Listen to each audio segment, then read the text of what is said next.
నమస్కారం yes news కి స్వాగతం ముందుగా హెడ్లైన్స్ అమరావతి పునః ప్రారంభోత్సవం కార్యక్రమం కోసం గన్నవరం అంతర్జాతీయ విమానాశ్రయంకు చేరుకున్న మోదీ స్వాగతం పలికిన CM Chandrababu deputy CM Pavan ఇతర ప్రముఖులు అమరావతి పునర్నిర్మాణ పనుల సహా 58,000 కోట్ల పనులకు శ్రీకారం చుట్టిన ప్రధాని మోదీ రికార్డు స్థాయిలో అమరావతి పనులు పూర్తి చేస్తామని హామీ ఇంద్రకీలాద్రిపై వైభవంగా జగద్గురు ఆదిశంకరాచార్య జయంతి కార్యక్రమం ప్రత్యేక పూజ నిర్వహించిన ఆలయ అర్చకులు అమరావతిలో రాజధాని నిర్మాణ పనులు పునఃప్రారంభం సందర్భంగా గన్నవరం అంతర్జాతీయ విమానాశ్రయానికి చేరుకున్న భారత ప్రధానమంత్రి నరేంద్ర మోడీకి ప్రజా ప్రతినిధులు ఇతర రాజకీయ ప్రముఖులు ఘనస్వాగతం పలికారు. రాష్ట్ర శాసనసభ స్పీకర్ చింతకాయల అయ్యన్న పాత్రుడు, డిప్యూటీ స్పీకర్ రఘురామకృష్ణంరాజు, హోంమంత్రి వంగలపూడి అనిత, రెవెన్యూ శాఖ మంత్రి అనగాని సత్యప్రసాద్, రాష్ట్ర కార్మిక, ఫ్యాక్టరీలు, బాయిలర్స్, బీమా, వైద్య సేవల శాఖ, కృష్ణా జిల్లా ఇన్ఛార్జి మంత్రి వాసంశెట్టి సుభాష్, పార్లమెంటు సభ్యులు సీఎం రమేష్, బందరు పార్లమెంటు సభ్యులు వల్లభనేని బాలశౌరి, విజయవాడ పార్లమెంటు సభ్యులు కేశినేని శివనాథ్, బాపట్ల పార్లమెంటు సభ్యులు కృష్ణప్రసాద్ తెన్నేటి, రాజ్యసభ సభ్యులు పాక Venkata Satyanarayana, MLC chief whip Panchumarthi Anuradha, ప్రభుత్వ విప్ గన్నవరం నియోజకవర్గ శాసనసభ్యులు ఎర్లగడ్డ వెంకట్రావు, ఎమ్మెల్సీలు సోంవీరాజు, కొనిదెల నాగబాబు, విజయవాడ పశ్చిమ నియోజకవర్గ శాసనసభ్యులు యలమంచిలి సుజనా చౌదరితో పాటు పలువురు శాసనసభ్యులు, ఉన్నతాధికారులు ప్రధాని మోడీకి ఘనస్వాగతం పలికారు. రాష్ట్ర చరిత్రలో మరో మహోన్నత ఘట్టం ఆవిష్కృతమైంది. ఆంధ్రుల ఆశలకు, ఆకాంక్షలకు కేంద్రమైన రాజధాని అమరావతి పునర్నిర్మాణ పనులను ప్రధాని నరేంద్ర మోదీ ప్రారంభించారు. అమరావతి పనులు సహా 58,000 కోట్ల విలువైన ప్రాజెక్టులకు ఆయన శ్రీకారం చుట్టారు. ఇందులో 49,040 కోట్ల విలువైన రాజధాని పనులతో పాటు 8,000 కోట్ల విలువైన వివిధ కేంద్ర ప్రాజెక్టులకు ప్రధాని శంకుస్థాపన చేశారు. రికార్డు స్థాయిలో అమరావతి పనులు పూర్తి చేస్తామని ప్రధాని అన్నారు. అమరావతి నిర్మాణానికి కేంద్రం సహకారం ఎప్పుడూ ఉంటుంది అని తెలిపారు. అమరావతి పునఃప్రారంభ మహోత్సవ కార్యక్రమం జరుగుతున్న తరుణం ప్రధాని గారి చేతుల మీదుగా అమరావతి మౌలిక సదుపాయాల పనులకు శంకుస్థాపన. గౌరవనీయులైన ప్రధానమంత్రి గారు అమరావతి అభివృద్ధి కోసం 74 కీలక మౌలిక సదుపాయాల ప్రాజెక్టులకు శంకుస్థాపన చేస్తారు. ఆంధ్రప్రదేశ్ శాసనసభ నిర్మాణానికి శంకుస్థాపన. 250 మీటర్ల ఎత్తులో 11.22 లక్షల చదరపు అడుగుల విస్తీర్ణంలో ఆంధ్రప్రదేశ్ శాసనసభ నిర్మించబడుతుంది. ఆంధ్రప్రదేశ్ హైకోర్టు నిర్మాణానికి శంకుస్థాపన. 55 మీటర్ల పొడవు, 20.32 లక్షల చదరపు అడుగుల విస్తీర్ణంలో హైకోర్టు నిర్మించబడుతుంది. సచివాలయం మరియు హెచ్ఓడి టవర్ల నిర్మాణానికి శంకుస్థాపన. 50 అంతస్తుల సచివాలయం మరియు 42 అంతస్తుల హెచ్ఓడి టవర్లతో పరిపాలనకు కేంద్రంగా నిర్మించబడుతుంది. అమరావతి ట్రంక్ మౌలిక సదుపాయాలకు శంకుస్థాపన. 37 ట్రంక్ ఇన్ఫ్రాస్ట్రక్చర్ ప్రాజెక్టులు, సైకిల్ ట్రాక్లు మరియు భూగర్భ యుటిలిటీలతో 320 కిలోమీటర్ల ప్రపంచ స్థాయి రోడ్ల నిర్మాణం జరుగుతుంది. అమరావతి వరద నివారణ పనులకు శంకుస్థాపన. వరద నివారణతో పాటు నగర అవసరాలకు 0.53 టీఎంసీల నిల్వ సామర్థ్యం గల 3 జలాశయాల నిర్మాణం. అమరావతి ల్యాండ్ పూలింగ్ స్కీమ్ మౌలిక సదుపాయాలకు శంకుస్థాపన. 1.281 కిలోమీటర్ల రోడ్లను కవర్ చేస్తూ 13 జోన్లలో సమగ్ర పౌర సౌకర్యాలను అందించనుంది. అమరావతి గృహ మరియు భవన ప్రాజెక్టులకు శంకుస్థాపన. ఆంధ్రప్రదేశ్ ను క్వాంటం కంప్యూటింగ్ రంగంలో దేశానికి మార్గదర్శిగా నిలపరని లక్ష్యంతో రాష్ట్ర ప్రభుత్వం కీలక ముందడుగు వేసింది. అమరావతిలో అత్యాధునిక క్వాంటం వ్యాలీ టెక్ పార్క్ ఏర్పాటు కోసం నేడు IBM, Tata consultancy services, Larsen and Toubro వంటి దిగ్గజ సంస్థలతో అవగాహన ఒప్పందం కుదుర్చుకుంది. ఉండవల్లిలోని ముఖ్యమంత్రి చంద్రబాబు నివాసంలో జరిగిన కార్యక్రమంలో దిగ్గజ సంస్థలపై ఒప్పందాలపై సంతకాలు జరిగాయి. ఈ ఒప్పందాల్లో భాగంగా టెక్నాలజీ దిగ్గజం ఐబీఎం భారతదేశంలోని మొట్టమొదటి అత్యంత శక్తివంతమైన క్వాంటమ్ సిస్టమ్ 2ను అమరావతిలో నెలకొల్పనుంది. ఇది 150 క్యూబిట్ సామర్థ్యం కలిగిన అత్యాధునిక హెరాన్ ప్రాసెసర్తో పనిచేస్తుంది. ఈ ప్రతిష్టాత్మక క్వాంటం వ్యాలీ కార్యకలాపాలను 2026 జనవరి 1 నాటికి ప్రారంభించాలని లక్ష్యంగా నిర్దేశించారు. ఈ సందర్భంగా ముఖ్యమంత్రి చంద్రబాబు మాట్లాడుతూ గతంలో ఐటీ విప్లవానికి ఏపీ ఊతమిచ్చినట్లే ఇప్పుడు క్వాంటం విప్లవానికి కూడా నాయకత్వం వహిస్తుందని ధీమా వ్యక్తం చేశారు. ఇది ఏపీకే కాదు దేశానికే చారిత్రక దినం అని ఆయన అన్నారు. భవిష్యత్తు పాలనకు ఆవిష్కరణలకు క్వాంటం కంప్యూటింగ్ పునాది అవుతుందని పేర్కొన్నారు. ఆర్టిఫిషియల్ ఇంటెలిజెన్స్ క్వాంటం టెక్నాలజీ అవకాశాలను అందిపుచ్చుకోవాలని సూచించారు. సిలికాన్ వ్యాలీ తరహాలో అమరావతిని క్వాంటం వ్యాలీగా తీర్చిదిద్దారన్నారు. హైటెక్ సిటీని 15 నెలల్లో నిర్మించిన అనుభవంతో దీన్ని కూడా వేగంగా పూర్తి చేస్తామని ఎన్టీకి ఇప్పటికే స్థలం కేటాయించామని తెలిపారు. పనుల పర్యవేక్షణకు 2 కమిటీలను ఏర్పాటు చేస్తున్నట్లు వెల్లడించారు. ఇంద్రకీలాద్రిపై వెలిసిన శ్రీ దుర్గా మల్లేశ్వర స్వామి దేవస్థానంలో శుక్రవారం జగద్గురు ఆదిశంకరాచార్యులు జయంతిని పురస్కరించుకుని వైభవంగా ప్రత్యేక పూజా కార్యక్రమాలు నిర్వహించారు. ఉదయం 8 గంటల నుండి ప్రారంభమైన ఈ కార్యక్రమంలో అభిషేకాలు, అలంకారాలు, ప్రత్యేక నైవేద్యాలు ఘనంగా జరిగాయి. ఆలయ స్నానాచార్యులు శ్రీవి శివప్రసాద్ శర్మ ఆధ్వర్యంలో వేద పండితులు, అర్చకులు మంత్రోచ్చరణల మధ్య పూజలు నిర్వహించారు. జయంతి సందర్భాన్ని పురస్కరించుకుని ఆలయ ప్రాంగణమంతా భక్తులతో కిటకిటలాడింది. దేవస్థానం తరపున భక్తులకు ప్రత్యేక దర్శన ఏర్పాట్లు చేపట్టారు. ఆలయ సిబ్బంది పర్యవేక్షణలో భక్తులకు సౌకర్యాలు కల్పించారు. बालस्तमे प्रथमस्तमे प्रगतिस्तमे प्रसिद्धिस्तमे धीतिस्तमे कृतस्तमे स्वरस्तमे श्लोकस्तमे श्रावस्तमे श्रुतिस्तमे जीवतिस्तमे सुखस्तमे पानस्तमे पानस्तमे व्यानस्तमे सुस्तमे चित्तन्तम आधीतञ्जमे वाक्तमे मनस्तमे चक्षुस्तमे श्रोत्रञ्जमे रक्षस्तमे बलञ्जम ओदस्तमे सहस्तम आदुष्टमे जरातम आत्मातमे कनूस्तमे शपतमे परमतमे अंगातमे स्थानितमे परोघोषतमे शरीरानितमे जैष्ठिकन्तमाधिपत्यञ्जमे मन्यस्तमे भामस्तमे मस्तमे भक्तमे देवातमे महिमातमे परिवातमे प्रतिमातमे वर्ष्मातमे त्राहुयातमे वृद्धन्तमे वृद्धिस्तमे सत्किन्तमे श्रद्धातमे जगत्तमे धनम्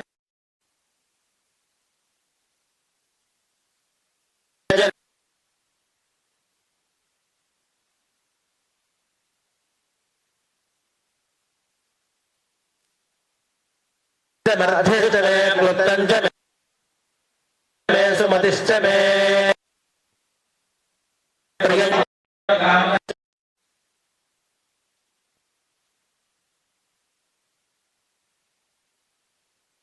द्रविणमे यन्ताचमे धत्ताचमे क्षेमश्चमे धृतिश्चमे विश्वञ्चमे महश्चमे संविच्चमे ज्ञात्रञ्चमे सूश्चमे प्रसूश्चमे श्रीरञ्चमे लयश्चम अर्तञ्चमे मृतञ्चमे यक्ष्मञ्चमे नामयच्चमे जीवादुश्चमे दीर्घायुष्मञ्चमे नमित्रञ्चमे भयञ्चमे सुगञ्चमे शयञ्चमे सूषाचमे सुजनञ्चमे ऊर्चमे सुमृताचमे पयश्चमे रसश्चमे घृतञ्चमे मधुचमे सग्धिश्चमे सपीरिश्चमे कृषश्चमे वृष्टिश्चमे जैत्रञ्चमौद्भिर्यञ्चमे रयिश्चमे रायश्चमे पुष्टञ्चमे पुष्टिश्चमे विभुचमे प्रभुचमे बहुचमे भूयश्चमे पूर्णञ्चमे पूर्णतरञ्चमे क्षितिश्चमे कूयवाश्चमेन्नञ्चमे क्षचमे व्रीहयश्चमे यवाश्चमे माषाश्चमे तिलाश्चमे मुद्गाश्चमे हल्वाश्चमे गोधूमाश्चमे मसुराश्चमे प्रियङ्गवश्चमे नभश्चमे यामागाश्चमे नीवाराश्चमे అశ్మాచమే మృత్తికాచమే గరగశ్చమే పర్వతాశ్చమే శకటాశ్చ. కార్మికుల సంక్షేమం కోసం ఉద్దేశించిన 12 పథకాలను గత వైకాపా ప్రభుత్వం రద్దు చేసిందని వాటన్నిటిని పునరుద్ధరించేందుకు కూటమి ప్రభుత్వం చర్యలు తీసుకుంటుందని టీఎన్టీయూసీ రాష్ట్ర అధ్యక్షుడు అన్నారు. రఘురామరాజు ఆధ్వర్యంలో విజయవాడలో గురువారం రాత్రి మేడే వేడుకలు నిర్వహించారు. విజయవాడ ఎన్టీఆర్ సర్కిల్ నుండి ర్యాలీ నిర్వహించారు. ఈ సందర్భంగా ఆయన మాట్లాడుతూ కార్మికుల సమస్యలు పరిష్కారం చేసేందుకు కూటమి ప్రభుత్వం కట్టుబడి ఉందని అన్నారు. Vijayawada MP Kesineni Sivanath, MLA Gadde Rammohan, Swachhandhra corporation chairman Kommareddy Pattabhi, మాజీ ఎమ్మెల్సీలు బుద్ధ వెంకన్న, డి రామారావు, పి అశోక్ బాబు పాల్గొన్నారు.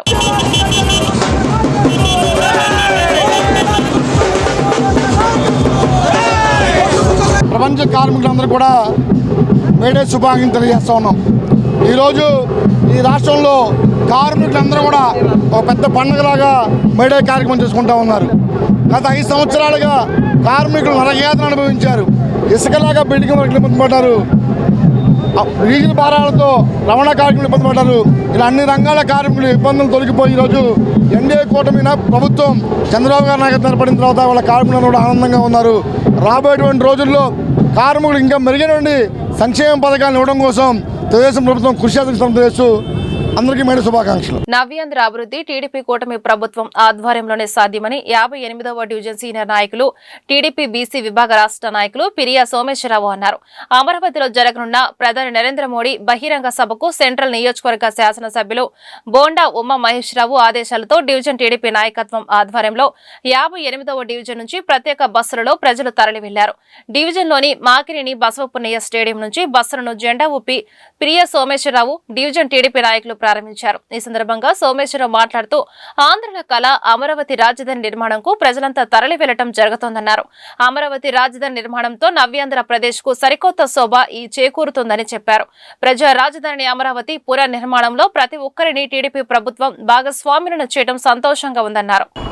నవ్యాంధ్ర నిర్మాత మన్యం శ్రీ నారా చంద్రబాబు నాయుడు గారు పునర్నిర్మాణం జరిగే ఈ రాజధానికి మన రాష్ట్ర నలుమూల నుంచి మొత్తం అన్ని నియోజకవర్గాలు అలాగే అన్ని జిల్లాల నుంచి ఈ రాజధాని పునర్నిర్మాణానికి రావడం జరుగుతూ ఉంది.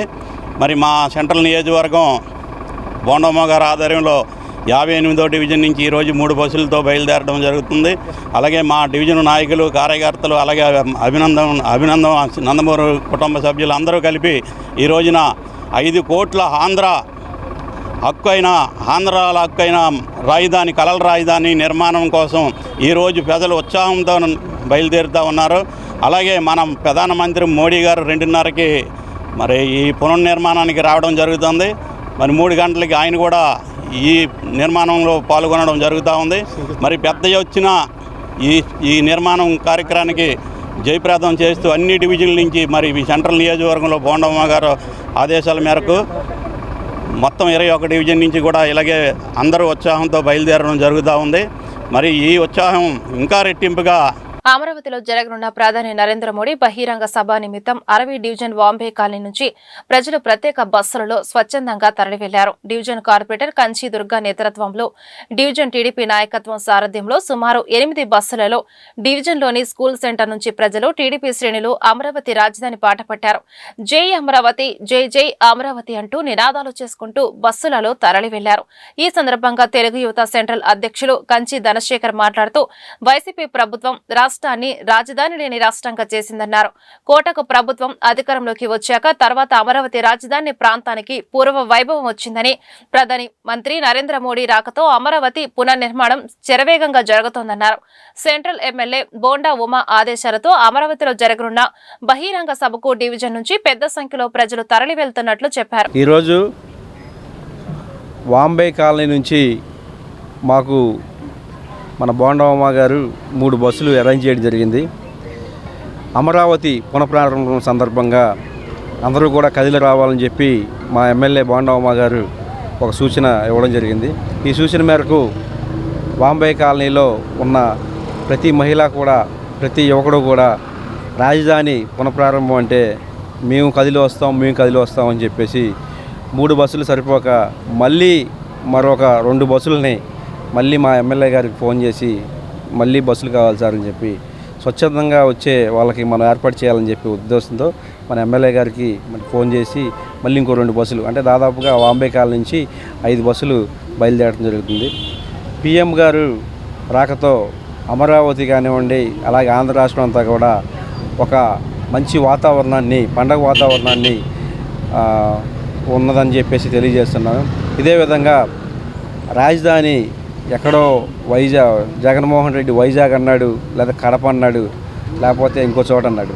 కానీ మన ముఖ్యమంత్రి చంద్రబాబు నాయుడు గారు కానీ మొదటి నుంచి ఒకటే అమరావతి అయితే మనకి బాగుంటుందని చెప్పేసి ఏదైతే ప్రణాళిక చేసి ఆ రోజు పిఎం గారితో శంకుస్థాపన చేశారో ఈ అమరావతిని ఇక్కడి నుంచి వైజాగ్ తీసుకెళ్ళాలని చెప్పేసి మన జగన్మోహన్ రెడ్డి ఎప్పుడైతే అనుకున్నాడో అతను వెళ్ళిపోవడం జరిగింది. కానీ అమరావతి మాత్రం అక్కడే ఉంది. అలాగే రాజధాని కూడా ఇక్కడే ఉంది.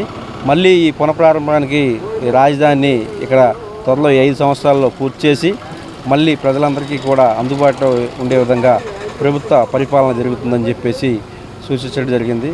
ఇదే విధంగా మా బోండమ్మ గారు ఈ వాంబే కాలనీలో చారిత్రాత్మకమైన అమరావతి రాజధాని నిర్మాణంలో టీడీపీ కూటమి ప్రభుత్వం ప్రజలందరినీ భాగస్వామ్యం చేయడం ఎంతో సంతోషంగా ఉందని 32వ డివిజన్ టీడీపీ అధ్యక్షుడు బొలిశెట్టి శేషుబాబు అన్నారు. డివిజన్లోని అయోధ్య నగర్ నుంచి అమరావతిలో జరగనున్న ప్రధాని నరేంద్ర మోడీ బహిరంగ సభకు 2 బస్సులలో ప్రజలు తరలి వెళ్లగా ఆయా బస్సులను జెండా ఊపి శేషుబాబు ప్రారంభించారు. ఈ సందర్భంగా శేషుబాబు మాట్లాడుతూ చెన్నై, హైదరాబాద్ వంటి మహానగరాల నిర్మాణం తాము చూడలేదని, నవ్యాంధ్ర రాజధాని అమరావతి నిర్మాణాన్ని ప్రారంభం మొదలుకొని చూసే అవకాశం కల్పించిన ముఖ్యమంత్రి చంద్రబాబు నాయుడుకు ధన్యవాదాలు తెలిపారు. అమరావతి రాజధాని పునర్నిర్మాణ సభకు సెంట్రల్ నియోజకవర్గం శాసనసభ్యులు బోండా ఉమామహేశ్వరరావు ఆదేశాలతో డివిజన్ నుంచి పెద్ద సంఖ్యలో జనం స్వచ్ఛందంగా బస్సులలో తరలి వెళ్లారని చెప్పారు. ముఖ్యమంత్రి చంద్రబాబు నాయుడు సారథ్యంలోనే రాష్ట్ర అభివృద్ధి, రాజధాని నిర్మాణం సాధ్యమని తెలిపారు. ఈ కార్యక్రమంలో డివిజన్ పార్టీ కార్యదర్శి నవీన్ తదితరులు పాల్గొన్నారు. ఈరోజు వాంబే కాలనీ నుంచి మాకు మన బోండమ్మ గారు 3 బస్సులు అరేంజ్ చేయడం జరిగింది. అమరావతి పునఃప్రారంభం సందర్భంగా అందరూ కూడా కదిలి రావాలని చెప్పి మా ఎమ్మెల్యే బోండమ్మ గారు ఒక సూచన ఇవ్వడం జరిగింది. ఈ సూచన మేరకు వాంబే కాలనీలో ఉన్న ప్రతి మహిళ కూడా, ప్రతి యువకుడు కూడా రాజధాని పునఃప్రారంభం అంటే మేము కదిలి వస్తాం అని చెప్పేసి 3 బస్సులు సరిపోక మళ్ళీ మరొక 2 బస్సులని మళ్ళీ మా ఎమ్మెల్యే గారికి ఫోన్ చేసి మళ్ళీ బస్సులు కావాలి సార్ అని చెప్పి స్వచ్ఛందంగా వచ్చే వాళ్ళకి మనం ఏర్పాటు చేయాలని చెప్పి ఉద్దేశంతో మన ఎమ్మెల్యే గారికి ఫోన్ చేసి మళ్ళీ ఇంకో 2 బస్సులు అంటే దాదాపుగా వాంబే కాలనీ నుంచి 5 బస్సులు బయలుదేరడం జరుగుతుంది. పిఎం గారు రాకతో అమరావతి కానివ్వండి, అలాగే ఆంధ్ర రాష్ట్రం అంతా కూడా ఒక మంచి వాతావరణాన్ని, పండగ వాతావరణాన్ని ఉన్నదని చెప్పేసి తెలియజేస్తున్నాను. ఇదే విధంగా రాజధాని ఎక్కడో జగన్మోహన్ రెడ్డి వైజాగ్ అన్నాడు, లేదా కడప అన్నాడు, లేకపోతే ఇంకో చోట అన్నాడు. కానీ మన ముఖ్యమంత్రి చంద్రబాబు నాయుడు గారు కానీ మొదటి నుంచి ఒకటే, అమరావతి అయితే మనకి బాగుంటుందని చెప్పేసి ఏదైతే ప్రణాళిక చేసి ఆ రోజు పిఎం గారితో శంకుస్థాపన చేశారో, ఈ అమరావతిని ఇక్కడి నుంచి వైజాగ్ తీసుకెళ్ళాలని చెప్పేసి మన జగన్మోహన్ రెడ్డి ఎప్పుడైతే అనుకున్నాడో అతను వెళ్ళిపోవడం జరిగింది. కానీ అమరావతి మాత్రం అక్కడే ఉంది, అలాగే రాజధాని కూడా ఇక్కడే ఉంది. మళ్ళీ ఈ పునఃప్రారంభానికి ఈ రాజధానిని ఇక్కడ త్వరలో 5 సంవత్సరాల్లో పూర్తి చేసి మళ్ళీ ప్రజలందరికీ కూడా అందుబాటులో ఉండే విధంగా ప్రభుత్వ పరిపాలన జరుగుతుందని చెప్పేసి సూచించడం జరిగింది. ఇదే విధంగా మా బోండమ్మ గారు ఈ వాంబే కాలనీలో కులగణనను సాధించేలా కేంద్ర ప్రభుత్వంపై ఒత్తిడి తీసుకురావడంతో విజయాన్ని సాధించిన నేపథ్యంలో విజయవాడలోని ఆంధ్రరత్న భవన్ వద్ద రాహుల్ గాంధీ చిత్రపటానికి కాంగ్రెస్ శ్రేణులు పాలాభిషేకం నిర్వహించారు. ఈ కార్యక్రమంలో పాల్గొన్న నగర కాంగ్రెస్ పార్టీ అధ్యక్షుడు నరహరశెట్టి నరసింహారావు మాట్లాడుతూ అంబేద్కర్ ఆశయాలకు అనుగుణంగా పనిచేస్తున్న పార్టీ కాంగ్రెస్ అని అన్నారు. అందరికీ సమాన హక్కులు కల్పించాలనే లక్ష్యంతో కులగణనకు మేము మద్దతు ఇస్తున్నామని అన్నారు. బీజేపీ ప్రభుత్వం తీసుకువచ్చిన కులగణన, జనగణనలను కాంగ్రెస్ పార్టీ స్వాగతిస్తుందని ఆయన స్పష్టం చేశారు. అట్టడుగు వర్గాలు కూడా రాజకీయాల్లోకి, చట్టసభల్లోకి రావాలని రాహుల్ గాంధీ కోరుకుంటున్నారని చెప్పారు. ఈ సందర్భంగా పలువురు కాంగ్రెస్ నాయకులు, కార్యకర్తలు ఈ కార్యక్రమంలో పాల్గొని హర్షం వ్యక్తం చేశారు.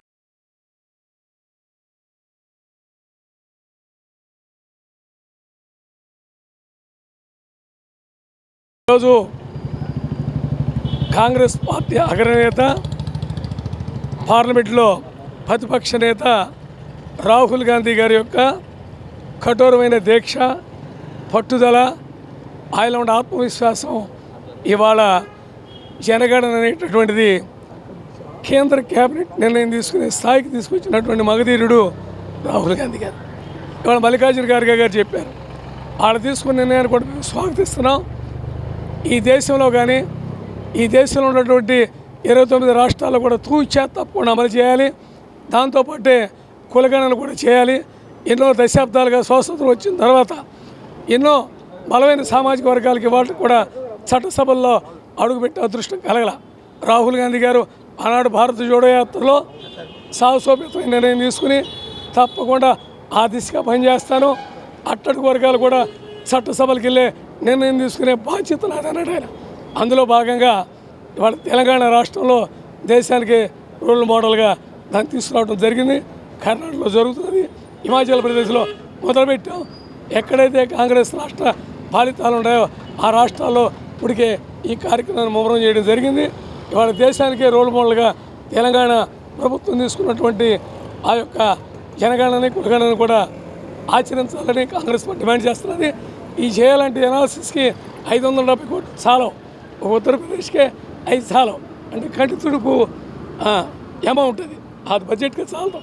సపరేట్గా బడ్జెట్లో కూడా దీనికి ఎన్ని కోట్లు పడతాయో అన్ని కోట్లు కూడా లెక్కలేసి 29 రాష్ట్రాల్లో కూడా జరగాలని రాహుల్ గాంధీ గారి యొక్క ఆశయాన్ని నెరవేర్చాలని, ఆయన అడుగుజాడల్లో పేద బడుగు బలహీన వర్గాలు, సామాజిక వర్గాలు అన్నీ కూడా నడుస్తాయని, ఏదైతే అంబేద్కర్ ఆశయాలు ఉన్నాయో ఆ ఆశయాలు నెరవేర్చే దిశగా ఇవాళ ఆయన రాసిన భారత రాజ్యాంగం యొక్క పుస్తకాన్ని పట్టుకుని తిరిగే నాయకుడు ఈ దేశంలో ఎవరు ఉన్నారంటే ఆ ఏకైక నాయకుడు రాహుల్ గాంధీ గారు.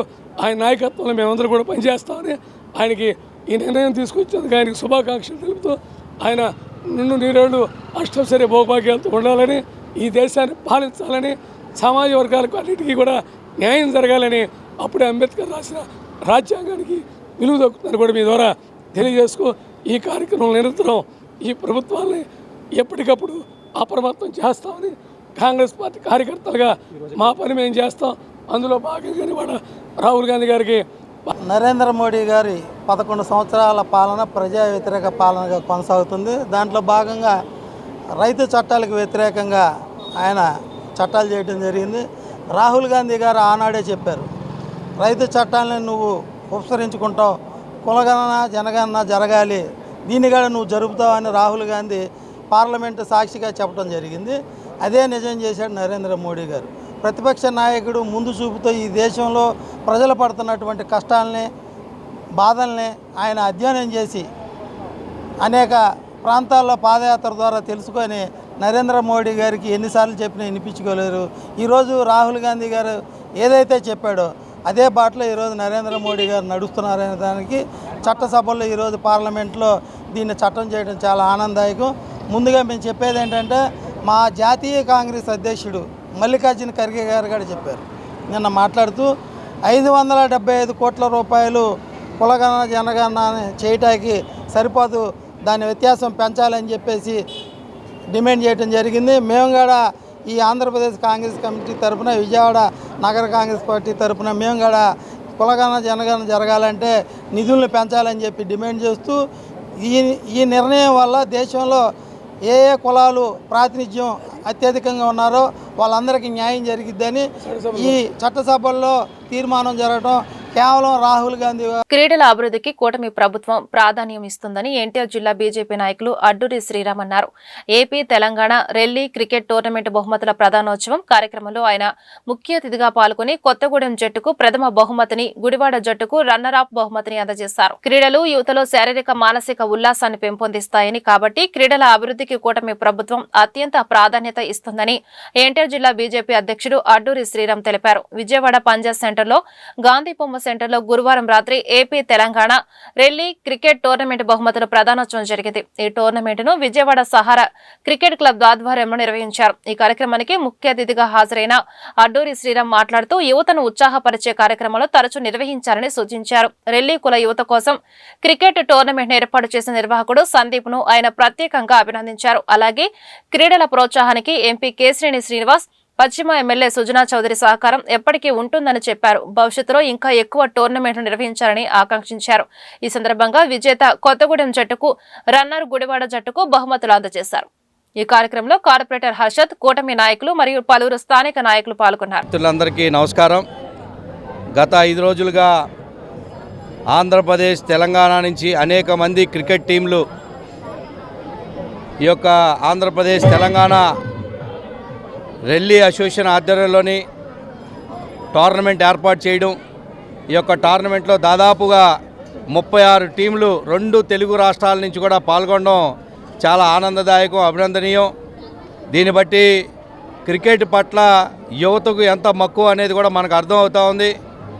అనేక 36 టీంలు పోరాటం జరిగిన నేపథ్యంలో మంచిగా రాణించి ఆడి తెలంగాణ నుంచి కొత్తగూడెం టీము, అదేవిధంగా ఆంధ్రప్రదేశ్ నుంచి గుడివాడ టీము లాస్ట్ ఫైనల్కి చేరుకొని పోటీ పడిన నేపథ్యంలో గుడివాడ టీము రన్నర్అప్గా, అదేవిధంగా తెలంగాణలో ఉన్నటువంటి కొత్తగూడెం టీము విజయం సాధించడం చాలా ఆనందదాయకం, అభినందనీయం అని చెప్పి ఈ సందర్భంగా తెలియజేసుకుంటా ఉన్నాం. యువత అంతా కూడా స్పోర్ట్స్గా తీసుకొని క్రికెట్ని మరింత రాణించే విధంగా ఈ యొక్క విజయవాడ చరిత్రలోని ఎవరూ చేయనటువంటి సాహసం ఎవరైతే సందీప్ ఉన్నాడో, సందీప్ చిన్న వయసులో చిన్నవాడైనప్పటికీ 2 తెలుగు రాష్ట్రాల నుంచి టీం ఏర్పాటు చేసి ఒక గొప్ప విజయాన్ని సాధించినట్టుగా నేను భావిస్తూ ఉన్నాను. రానున్న రోజుల్లోనూ కూడా స్ఫూర్తిగా తీసుకొని మరింత మంది ఇలాంటి టీంలు, ఇలాంటి క్రికెట్ టోర్నమెంట్లు విజయవాడ మహానగరంలోని పెట్టి 2 తెలుగు రాష్ట్రాలే కాకుండా సౌత్ రాష్ట్రాల నుంచి కూడా ఆడించే విధంగా, ఇండియా మొత్తం కూడా ఆడించే విధంగా ఇలాంటి సంఘాలు ముందుకు రావాలి. ఇలాంటి స్నేహితుల సంఘాలు ముందుకు వచ్చి యువతలో స్ఫూర్తిని నింపే విధంగా ముందుకు రావాలని చెప్పి ఈ సందర్భంగా తెలియజేసుకుంటా ఉన్నాను. అదేవిధంగా చిన్న వయసు అయినప్పటికీ పెద్ద మొత్తంలోని గెలిచిన వారికి అమౌంట్ ఇవ్వడం కూడా చాలా అభినందనీయం అని చెప్పి ఈ సందర్భంగా తెలియజేసుకుంటూ, వారికి ముందల ఎవరైతే ఆంధ్రప్రదేశ్, తెలంగాణ రెల్లీ సంఘం గత 10 సంవత్సరాల కిందట ప్రతి ఏటా కూడా జరిగేది, 10 సంవత్సరాల కింద నుంచి ఆగిపోయిన నేపథ్యంలో అందరికీ నమస్కారం. ఈరోజు ఇక్కడికి విచ్చేసిన మన అడ్డూరి శ్రీరామ్ గారికి, అలాగే బీజేపీ నాయకులందరికీ, మా మావయ్య గారికి ప్రత్యేకంగా ధన్యవాదాలు. సహారా సీసీ అనే ఈ టీం ఏమైతే ఉందో, క్రికెట్ టోర్నమెంట్ అనేది ఏపీ తెలంగాణ రెల్లీ అసోసియేషన్ ఏమైతే ఉందో అక్కడి నుంచి మనం ఇక్కడ దాకా క్రికెట్ టీమ్స్ని పిలిపించి టోర్నమెంట్స్ పెట్టాలంటే చిన్న విషయం అయితే కాదు.